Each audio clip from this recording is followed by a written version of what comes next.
What can Filipino consumers expect going forward given these developments? Let's get the thoughts of Euben Paracuelles, Nomura Chief ASEAN Economist, joining us now from Singapore. Euben, thank you so much for joining us. Are you concerned by this 5.3% inflation rate in August, led by higher rice and fuel prices?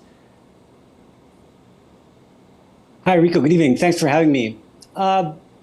We thought that inflation was going to stop its decline, which has been happening for the last 6 months in the month of August. But this was a relatively significant surprise to the upside. So in that sense, this was a little bit concerning. And it was a very significant pickup. If you look at it across many items, particularly food and energy. And the outlook doesn't look very good in the sense that we are likely to see more price pressures coming through. If you look at what's happening globally, obviously everyone's agriculture production is being affected by the onset of El Nino. And at the same time, we've got more protectionist measures that are being implemented by major food exporters like India. So what that does is global supply actually gets constricted and pushing prices even more. And we've seen that already. So what happens in the case of the Philippines being a large food importer, we're going to be price takers of international prices. And as a result, in the coming months, these increases in food prices globally is going to be translated into local prices. So rising global prices, you're then saying that for the month of September, we could see a higher inflation rate from 5.3% in August.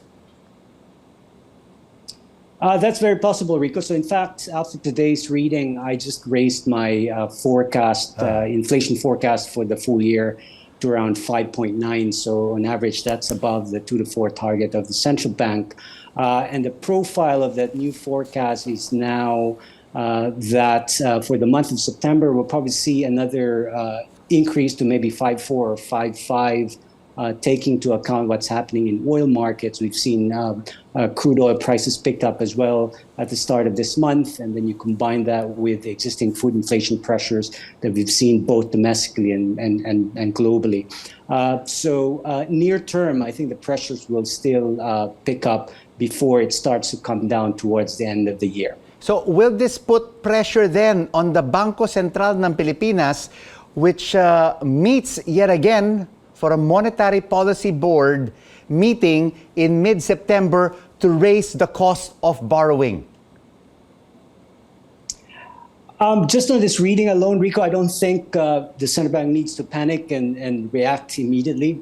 I think the bright spot here is if you look at core inflation, which strips out energy and food, it is still declining. And that should give a little bit of comfort to the BSP that they don't need to respond and raise rates again. Now, going forward, they will be mindful of upside inflation risk. In other words, how much of those price pressures that I talked about gets translated into core inflation. If that starts to manifest, then I think the risk here is, even though the BSP has been the most aggressive central bank in the region to raise interest rates, they might be forced to hike again. So unfortunately, the upshot here is we've got high inflation, but also higher interest rates for longer. You talk about core inflation, it eased to 6.1% in August from the previous month, 6.7%. You also talk about the price pressures from the international markets, but it's also a double whammy impact on prices, Euben, because domestically, you have the problem with rice supply and higher prices also being blamed on the big private traders. You also have the rice cartels, the hoarders, and the smugglers. This has to also be addressed by the government to lower rice inflation, which increased to 8.7% in August from 4.2% in July. We just cannot blame the international price pressures, but also these hoarders and smugglers. Yes, absolutely, Rico. I do agree that that part needs to be addressed with great urgency. And we've seen this movie before in certain items in the last few months, onions or sugar. malpractices and hoarding behavior has definitely contributed to excessive price pressures. And so there's a lot of scope for that to be addressed. I think in addition to all the other measures, if that can be done, that could go a long way when it comes to bringing down inflation. All right, in the first quarter, we saw growth, Euben, at 6.4%. Then it dove to 4.3% in the second quarter. So with a lot of these price pressures and potentially an interest rate hike, this could further weaken the economy in the third quarter from July, August, and September.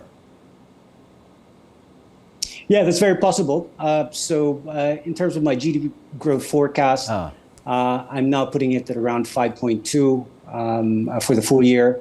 It looks very difficult now to reach the 6 to 7% target of the government. And if you look at the profile for the rest of the year, growth momentum will ease or continue to ease from what we've already seen in the past 2 quarters. And that's really contributing to the sort of the weaker growth outlook, which we see now in the Philippines, even though there's a lot of fiscal space and there's a drive to boost infrastructure spending, which could ultimately help growth. But at the same time, you're facing these other pressures that you talked about. When inflation is high, purchasing power of consumers decline, spending also declines, and we are a consumer-led economy, and that drives GDP growth fairly significantly as well in the near term. And definitely, like what you said, it's impossible now with a weak economic growth in the second quarter. We will have to grow by 6.6% for the remainder of the year. So the 6 to 7% target